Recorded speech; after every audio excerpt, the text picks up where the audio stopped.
Hello viewer, welcome to our talking program, a show that gives stories and also shares stories of people who have become successful at different levels of our society. They might think they have small stories, but those small stories are changing the world. Today, I'm joined by Farhia Jama. She is an advocate and also a founder of Halbe Consultant. She's doing so many work in developing the youth in terms of entrepreneurship. As you have heard in our conversation, she is interested and motivated to deal with youth issues concerning empowerment.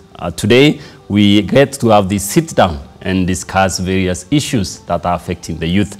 But before we go too much into the topic, I would really wish that the viewers can have an express conversation with you, also hearing from you. Who is Farhia? Thank you. My name is Farhia Jama. I am an advocate by profession. I'm also a lecturer at a university or a college in Kenya. I am the founder of Holby Training Solution, which is a social venture that is empowering the youth, the non-literates, the marginalized communities. And yeah, I am a passionate entrepreneur who has done entrepreneurship for a while.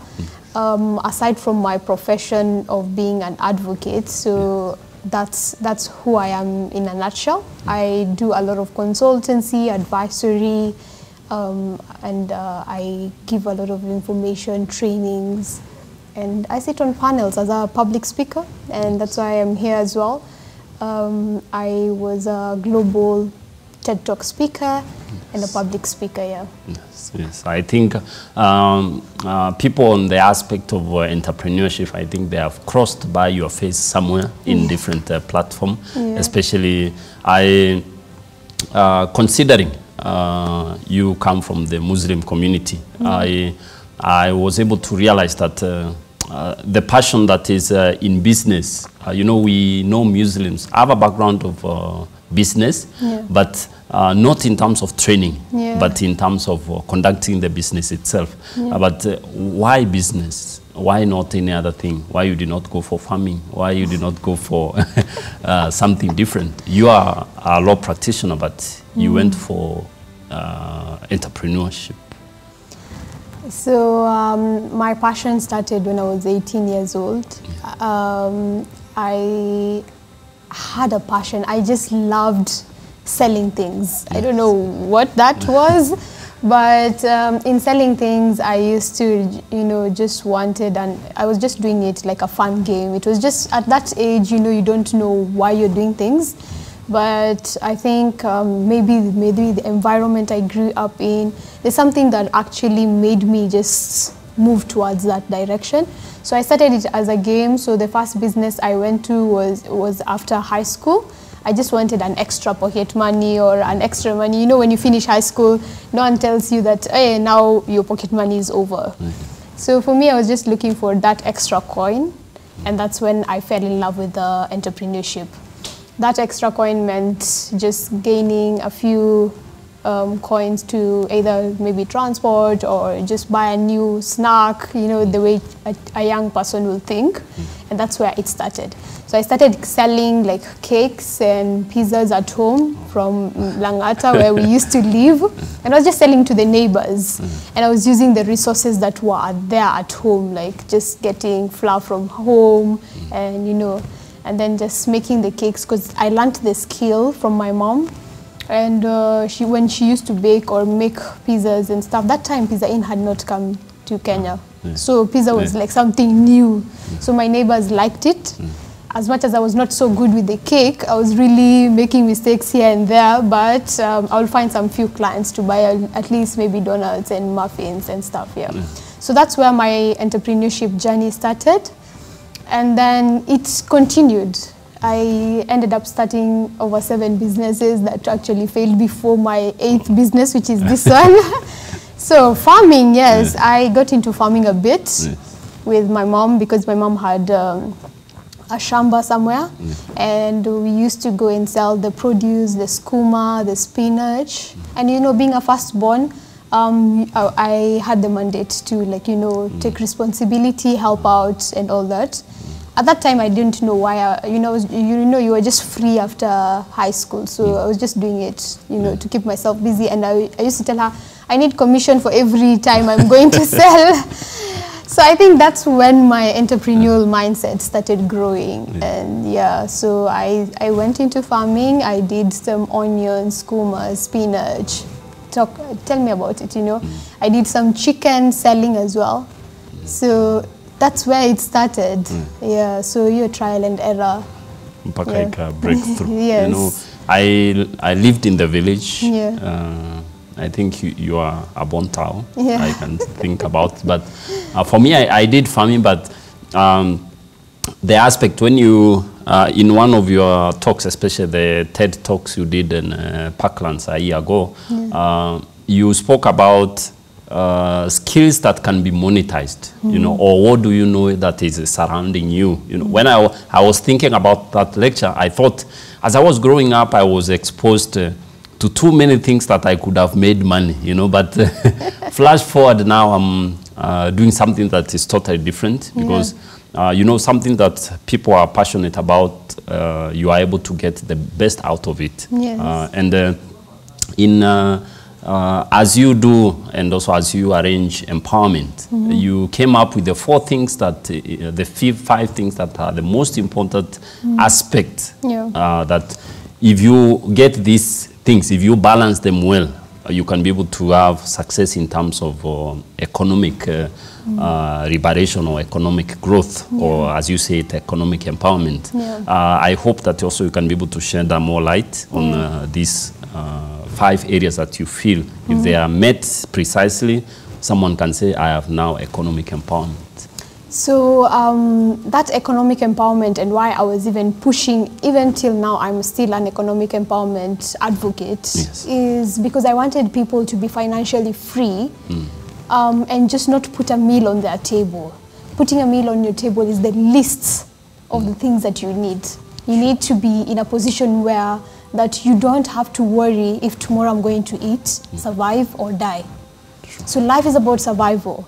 And that's what I was fighting for. Coming from a community, I've been born in Nairobi, but I come from the northeastern. It means education was already a privilege. We don't even have teachers, and teachers we have only few teachers there.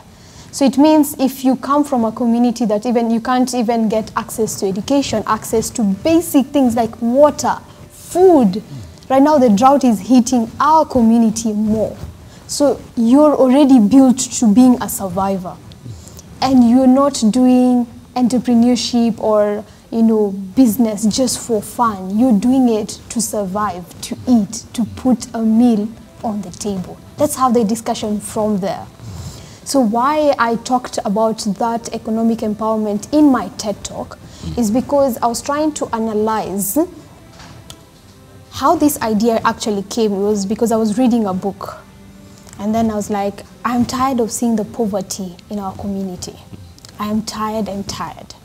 I need to find a solution, and this solution has to start with me, for our people. And this idea came when I was just reading a book, and I found out there's a way in which we can liberalize or give people freedom in earning from whatever they can earn from. So I started looking for ways in which we can do that. And one of the ways I talked about is skills that you can monetize. Remember, life is not about having any skill. It's about understanding how can you earn from your skill. So you might assume that I was not doing farming, yes? Because I know that's the first thing, oh, she's a wakili, and she's an author, she's a lecturer, she does all these things. Why will she be doing farming? But do you know, farming is the next billion-dollar industry. Because I mean, everyone needs food. But we always dismiss these skills because we think it can't earn me money. You did that.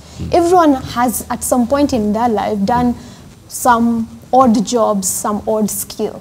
But it's because now we're trying to run away from those skills thinking they cannot earn you money, but it's because you were not taught how to generate money from it. So if you knew this skill will earn me money, will you leave it? No. Selling just bamboo trees can earn you 8 million a month. Let's have that discussion. But our young people are running away from farming. They do not even know how to farm. I was born town in Nairobi.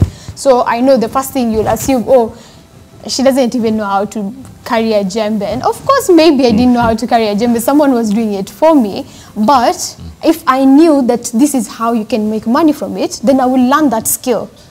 So the first thing is ensuring everyone knows whichever skill that they have, how they can earn money. I wish financial literacy was taught as the first course before you joined even university or in high school, so that you know, before I go to this school, I can earn money from here, I can earn money. Because I mean, you're a lawyer, doctor, business person, nurse, because you just want to earn money. Sure. It all comes down to just earning money, yeah? Whatever thing you do. So number 2, I talked about access to the right information. So did you know that bamboo can earn you 8 million? I just accessed information. Right now, clearly, yes? So that tells you how all of us do not have access to the same information. Sure. So if I grew up in a family where all of us are entrepreneurs, everyone will have the discussion of information about business, how you can earn money. But if you grew up in a family where all of you are employees and you're just getting paycheck to paycheck, then it means you also have a limitation of which kind of information you get, right? So that is the problem that we used to have. Then now, having a platform where everyone, the schools we went to actually do not even have this information. The teacher who teaches you has never done business. I was just having a joke outside here. It's like, how many people who have done business management course or business as a course in university have businesses today? Not many. Not many, yes? Yes. So what is it that they are learning that they cannot even set up their business? Half of the people who are entrepreneurs have never learned. So someone asked me, how come you're a lawyer and you can run a business? But because I had to learn it on the ground, the experience. So that access to information is what will either help you get the money, scale yourself, become who you want, financially free or economically empowered, or it can also limit you because you do not know where the jobs are, you do not know anyone, you don't have a godfather anywhere, you don't have information of who is giving out the job or which platform, then you are stuck. Sure. So that's the only way you can access that information. Then number 3, we talked about understanding the value of the resources you have. So half of the problems that we have today in Africa or in Kenya is that we assume that for you to start a certain business, you have to have capital. Sure. But you are not taught, maybe you have an asset or a resource at home that can be the business. Or you have a non-monetary way of earning and getting support for your business. So the fact that we don't know the value, I'll tell you another example. I come from a community. If I ask you, today I give you a gift as a camel, because we love camels. Our camels are everything to us, and our goats and camels. So I'm going to give this example. Do you know the value of one camel? No. You see? Yeah. You do not understand the resource. So even if I gave you as a gift, you won't understand the value of it. No, but I'll tell you, one camel today costs 130,000. Wow. Then you give me the gift. You see it right now, because you've gotten access to the information. Yes. But if you see our communities even holding so much to the camels, it's because that's an asset. If you had the cabinet interview that was being done by Aden Duale, he mentioned, I have this amount of camels and goats. Yes. But I know you dismissed it and thought, like, is that even an asset? Why should it be a home? Because we assume the resources that or assets we have are just maybe land, you know, shares, cash, you know. But I can have this and it's an asset. But because I don't understand the value of it, how much it costs, then I will never be liberated or become financially free. So our communities have been used to having just camels. And if they sell them, they will earn the money. But also they need to feed it and all that. So understanding the resources you have and knowing what to trade it for. It might not be a camel. It might be a skill that you know how to do graphic design. It might be a skill that you know how to, you know, just like for me, public speaking. I know some of people don't even know public speaking is the highest paying job in the world. So when I was learning public speaking, people are like, why do you have to go and speak in public? but I'm paid to talk. So because people don't understand the assets or the resources that they have. Lastly is social capital. Yes. Who do you know?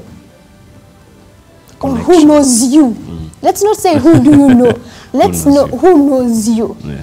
How you have people around you that shape you, build you. It can be a mentor, it can be a stranger. Some of the people who even created jobs for me or opportunities are strangers I met. Yes.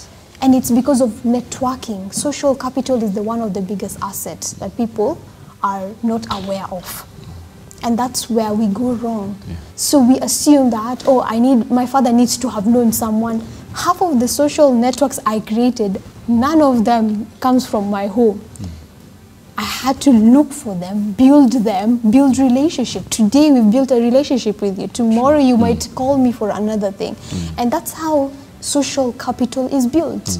It's about investing in people so that people invest in you. Half of the businesses come from the people in my contacts. So if you understand that you need social capital, you need to have a skills you can monetize. You need to know the value of the assets you already have and use it to monetize it. Then you need to know the access to information. Where am I getting my information? Right now we have so many people giving you information, news, you know, social media, whatever, you know. But where do I get the right quality information? So those are the things I was talking about in the TED Talk. Listening to you, you know, in Mind Education, we have a program that generated us to have this talking. And in this program we say, beyond success, you know, behind that success, there's a certain mindset that has propelled those people to live around the things that they have gotten, the wealth that they have. If you meet people individually, if you meet people, successful leaders like Bill Gates, who and who, all of them, they have an aspect that made them, that propelled them to that direction. I deal with the youth a lot, and the most thing that I feel the youth do not want to invest to is they do not want to put work and time into the work. And yes, they meet and they see that person is successful, that person is successful. You know, this time is more of people, they want instant gratification. They want to get things way cheaper, you know. Youth, they want instant fame, you know. People, they want, you know, quick things. In your opinion, as you did your journey, also as you moved through your journey, can you base that process on a series of things that led you, we can call them principles, that led you to that, or can you just say you are lucky, or there are those principles that have led you to this point that you are? Because the youth, they need to know. It's not just about getting that opportunity, having those connections. There has to be a mindset behind it. There has to be a principle. Can you share with us some of your principles that underline the work that you do? So I really like the aspect that you're talking about, the popcorn generation. Yes. Yes, I know our generation is the popcorn generation, but it's because we've had the assumption that this is the popcorn generation. But I beg to differ first on that aspect of popcorn generation. Our generation is the generation that was exposed to a lot of information. It was exposed to technology. Yes. So they were not rushing for success. They were just having access to how they can reach faster or better than the old traditional ways.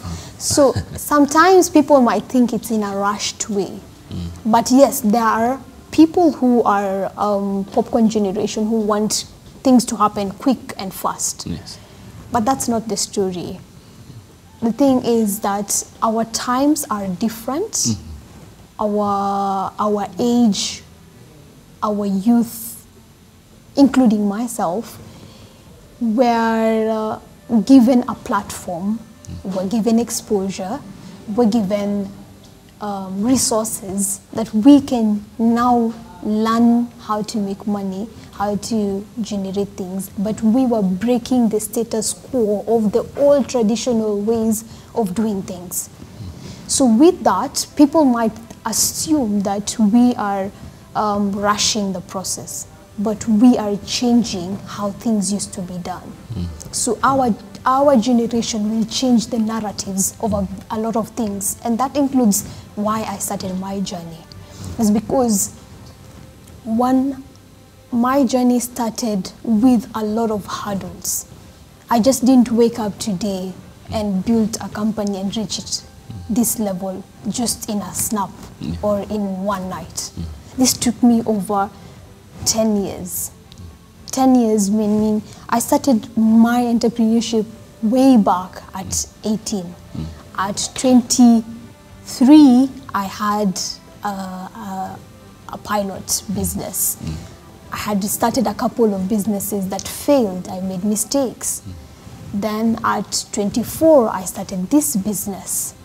Yeah, but what was keeping me going, one, I was having a certain kind of routine to life. And second, I discovered myself way earlier. So I reached the rock bottom way earlier at a younger age. So hitting the rock bottom made me wake up. It was a wake-up call for me. Because before I joined law school, the story that has not been out here is I was in School of Medicine before. Oh, sure. Yes. And so it's a shock for so many. Before I was in School of Medicine, because as a young person, I thought I wanted to be a medical lawyer, of which I am going to be. I am still in the legal space doing medical issues. But then again, at that time, I thought being a medical lawyer, through the advice I got, was go to School of Medicine, then come to law. So at some point, I left and dropped out of School of Medicine and then transferred to law school. But it took me another 1 year or 8 months of staying at home. So I got into depression. I was stuck because my fellow classmates were continuing with school and they were moving on with life, but I was stuck. So at that point of reaching the rock bottom is when now I had to discover myself and I had to make some ground rules that I don't want to get any delays any further. I've already wasted a whole year at home. And second, if I join law school, I need to change the way I look at things. So I started working hard right from first year because I didn't want to waste anymore. So I was building my CV right from school so that when I leave school, I don't have to be told, bring 5 years of experience or 4 years of experience or 2 years of experience. I've already delayed a couple of years in. So I thought I was behind or set back, but it actually propelled me to who I am today. And then second, I made some vision board or where I wrote, these are my goals, this is what I need to achieve. So I have a 5-year goal plan every single time. So my 5-year goal plan is being achieved now. Yeah, and that took time. So I say, this is what I want to achieve. I want to retire by 35. So that's why I started earlier. Yeah, so someone will be like, oh, maybe she's just lucky. No, I'm not lucky. I'm building every single morning. Yeah. So I plan my day the night before. So I have a to-do list. So my diary has a to-do list for the next day. So I plan my night the next day, the previous night, so that I plan the next day. Have a set of things. I have a lot of things happening. So that is discipline. That is planning. Then I have innovation. I don't stay still or waste time. So I only watch TV once in a while or movies once in a while. So that time that I'm not watching movies, I am actually doing something, either reading a book or building a next business or next idea. So the time wastage is what I avoid. So I make sure my time is productive and I ensure that there's no any time, because time is one of your biggest sword. The Arabs say, al-waqt kasayf. Time is like a sword. It either cuts you or you cut it. So half of the people do not know that your time is your money.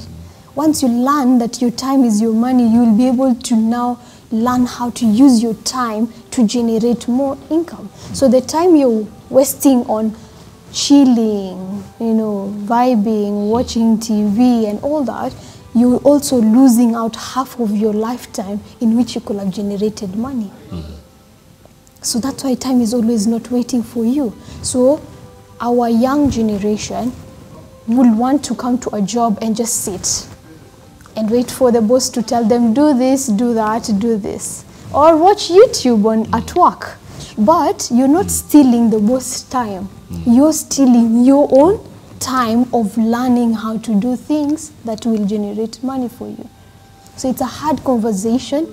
People will be so angry to even hear it, but you need to learn the truth. So even if I work, my current boss as well, as much as I run a business, I also, in the law firm, I have a senior ahead of me. And he knows I'll even stay 1 hour extra. I'd rather leave late, yeah? But how many of us, by 5 p.m., me, I'm done with this work, me, nenda nyumbani, you know. Yeah, 4:59 or even 3 p.m. Government jobs by 2 p.m. they're out. Sure. Yeah. So we have not learned the value of time. Then the discipline of building way ahead. Then also finding yourself way earlier. Those are the things that put me in shape, because I was like, this is what I want to know. This is what I want to learn. This is my passion. This is the skills. Where can I use my skills? Then not expecting people to tell you what to do.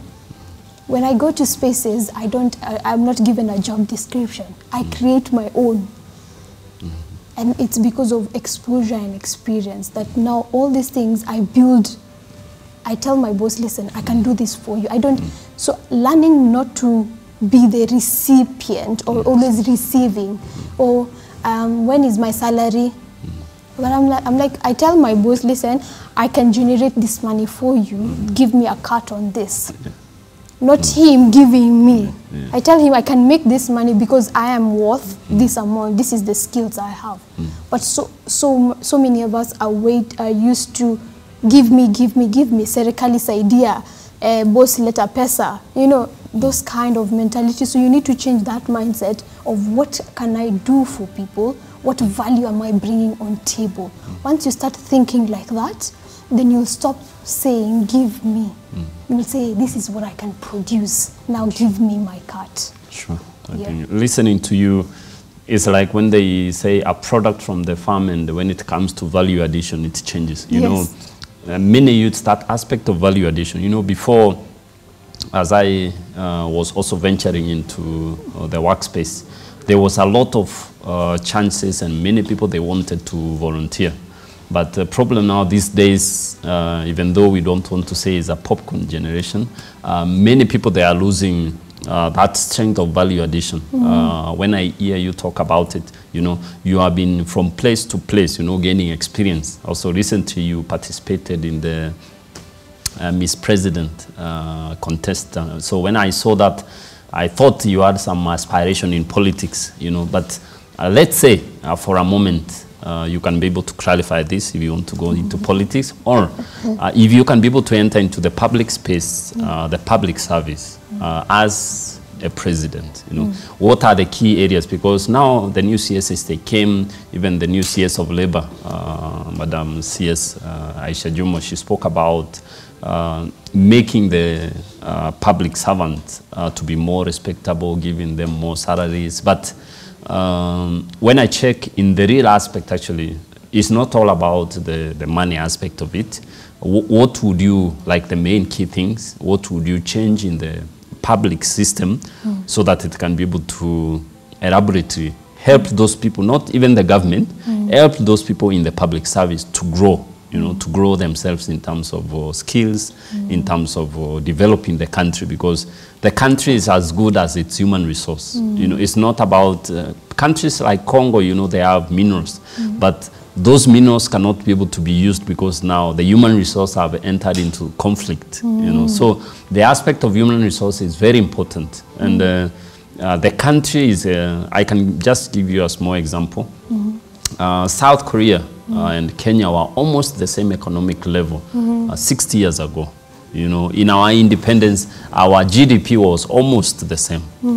But now, South Korea grew its economy to enter into the top 10 most economic countries, you know. But Kenya, we are still there, not because of resources. You know, South Korea is way smaller than Kenya. The aspect of human resource, because this is your biggest area of expertise, you know, empowerment. How can you be able to deal with the public service in terms of now empowering them to grow and make sure that the public service now thrives and grows and people they are able to produce and grow this country? So I really like that question, and one, yes, on the political aspiration. So many people are asking if I'm going to the political side. I've been avoiding that conversation of if I'm going to the politics side. I am a technocrat in nature, meaning I am the people behind the scenes of who you see in government. So we are the advisors, the people who advise the government on what to do. So I aspire to one day become an advisor to the president. That's my aspiration, my top seat. Once that's already in my goal or in my vision board. That's where, if I am to enter the public service, that's where I am heading to advise on matters, you know, economy, legal, you know, how the government can run on a smooth platter. So on the other side of what I will change as Miss President, yes, I will change the aspect of the public service in this angle. There are two things in life that you, as a president, you invest in. It's physical capital or human capital. What needs to be invested in our country? Kenya is, what you don't know is Kenya is among the top most talented country. That's why international companies are setting base in Kenya. Google, Microsoft, Oracle, all the companies that you know about, all the international companies are coming to Kenya for a reason. Because our human capital is the most top-notch. We are among the talented Africans and talented human capital. What we need to do is refine our human capital by upskilling them with the right technology, right automation, right information, because you might have learned master's tax, you might have learned all the degree, PhD, but what is lacking in our human capital is they do not know application. So we've gone to all the schools, we've learned all the papers, we have papers, lovely papers, documents, papers, but do we have the, you know, technical skills is what is lacking in our public service. And that's why if I was to change anything, I will first do a rounds of technical skills, training and exposure. Because technical skills are learnt by exposing you to maybe an area where you can see how things are done. Then, now once you increase their technical skills, now you improve on their productivity levels. Because half of the public service are not motivated to serve. They are there just to, I don't know, frustrate or something. Because if we check today, just check half of the secretaries in the government positions or whichever, how they treat the citizens. Yet they are public officers. Do we have a reporting mechanism for them? So we need to teach them things like communication skills.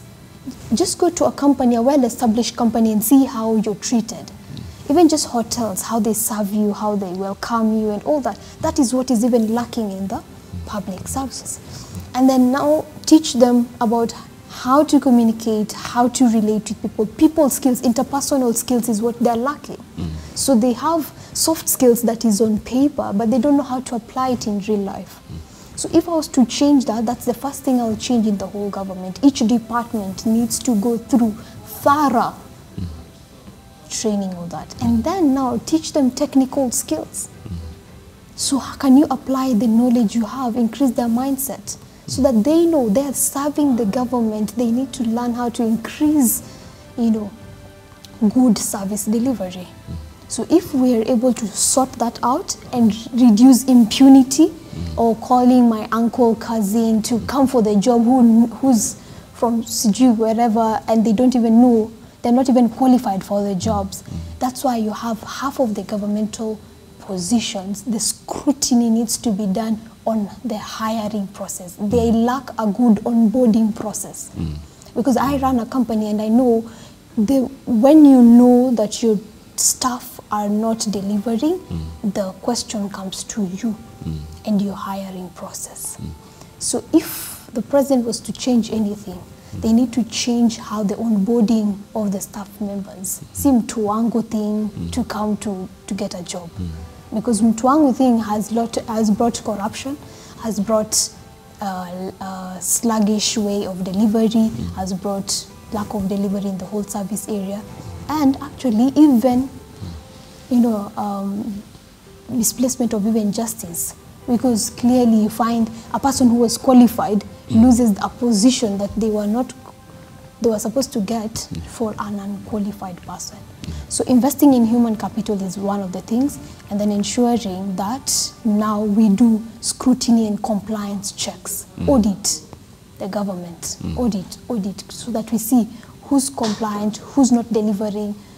At some point, Sonko tried that in City Council, where he used to just do a random check of how are they treating the citizen, how they, what it was taken like as if but that was a good thing, because that ensures that we get good services and good human capital, quality, qualified human capital. Yes. Sure. So I think human resources is very key in every level, even as we do work, especially in our media house, we actually focus on human resource, time management, people, they think they are just wasting, if they are wasting their time. But if you consider, if you are running a place with 50 people, if every person is late 1 minute, that is 50 minutes gone. People do not calculate it in those depths. And that is why I said behind those successful people, I read somewhere Steve Jobs, every time he did a launch, if you have seen most of his photos, I've never almost seen him in suit. So I was trying to check why he always does his production a pull neck, pull neck. And in that interview, he's saying, if I have to wear a suit today, I have to think about which tie I should wear, which type of shoe I should match. That is wasting time. So I don't want to waste that time on that. I want to waste my time on most important things. So when I check the aspect of time also is something that is very important, moving forward, Farhia, empowerment is a good thing on one side, but on the other side, this is not a personal opinion. Don't take it rough. On personal opinion, I think empowerment is good. But when you come to the society, empowerment has leaned to the girl child a lot, and the girl child has been empowered somehow, and the boy child has been left. I don't want to have a conversation of whether it is right or whether it is wrong. I want to have a conversation that as we empower the women, are we creating a scenario where now women are becoming more and more toxic in terms of the institution of marriage also is becoming unstable as we do the empowerment. When now it comes even to leadership, you know, there's a very big problem now in Meru County because the governor cannot be able to work with anyone, cannot be able to work with anyone. What is the level? What is the level of empowerment that is safe? Can I say safe? That is safe for development, because also empowerment can go to the levels where people, they despise other people, people, they ignore other people because they become the standard of what is right and also what is wrong. For you, what do you think is, or what should be incorporated in empowerment so that there is a leveled playing field where we do not create, feminism is not a bad thing, but sometimes we create some toxic ones that destroy the whole idea of empowerment for women. That's a very interesting conversation, and I'm very careful about what I say on that. One, the issue we have is not on empowerment. Let's first clarify that. The issue is about egoism. Yeah. So, different egos have been injured. Yes. Because this ego, this person has become, you know, empowered. She's empowered too much. Yes. When is the too much? Who set the standards? Where did it even come from? Empowerment is ensuring that every person is open to their own opinions, to their own ideas, and to the extent that they are able to aggressively take whichever post opportunities that come. But when a woman is empowered, there has to be a standard. But when a man is empowered, there's no limitation. So we need to change that conversation. We need to have a different conversation. How can we ensure that they are equally empowered? Not saying that they are left behind. Over 50 years plus, so many other years during the centuries, the boy child was always empowered.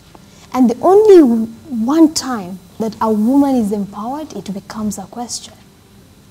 So let's stop having that insecurity, egoistic kind of conversation, because it shows that the boy child is becoming insecure to the extent they're feeling marriages have been toxic even before. Why is it a conversation of empowerment? Because I am educated, does it mean it's affecting the marriage? No.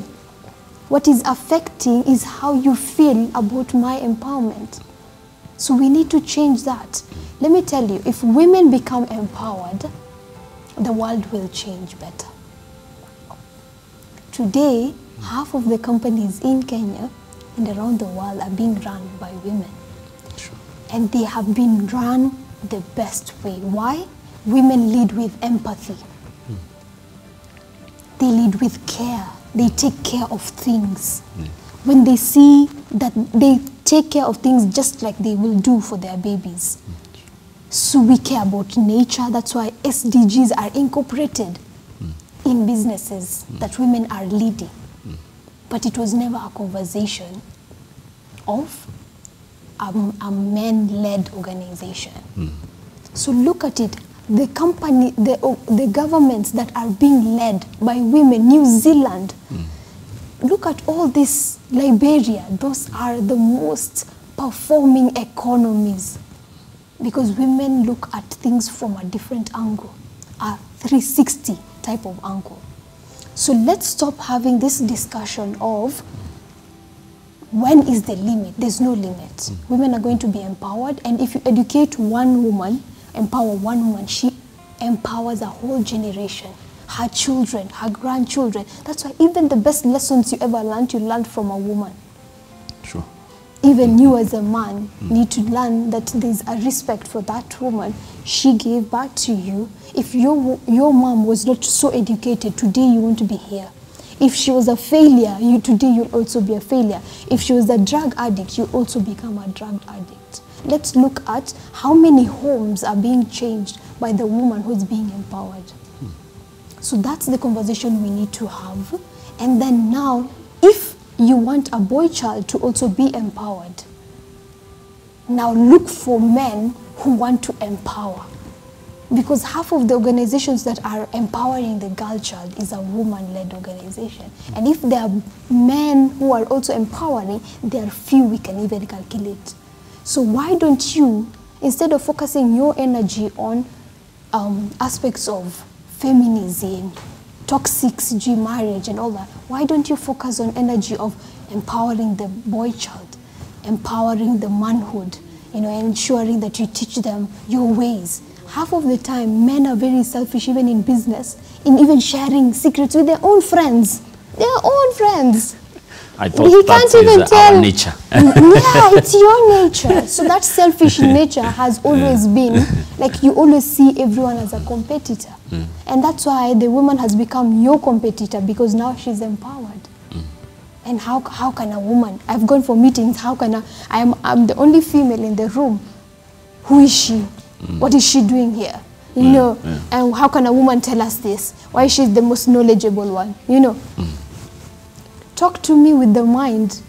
These petty issues, let's cut it off. Yeah.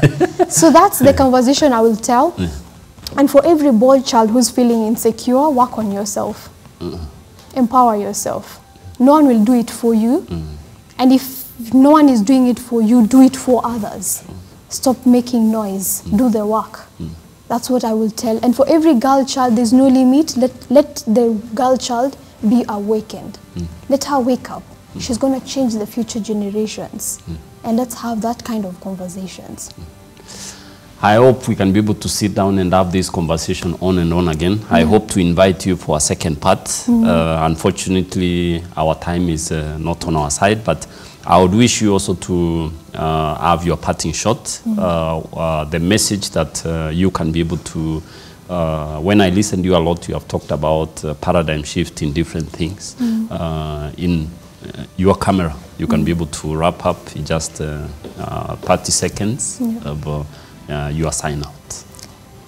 So in my parting shot, I want to remind you that you are meant for greatness. You can do it. You are not limited by your age, your gender, and where you come from. Your struggles don't define you. Your hurdles don't exactly say where you're meant to be. There's no limitation to where you're supposed to be. So take the action as early as right now. I might be your inspiration. You might be my inspiration, but we are here to change the world for the better. Give more value and ensure that you're no longer outside the table, but at the table. Thank you. Thank you very much for keeping time and also having this time together with us. I hope to invite you again and have the same conversation. Viewer, this is where we wrap up. Next time on Talking, we'll meet also small people with more ideas that are changing the world. And with this, we hope to impact you to move forward with life full of energy with this conversation that is around us. Thank you and see you next time.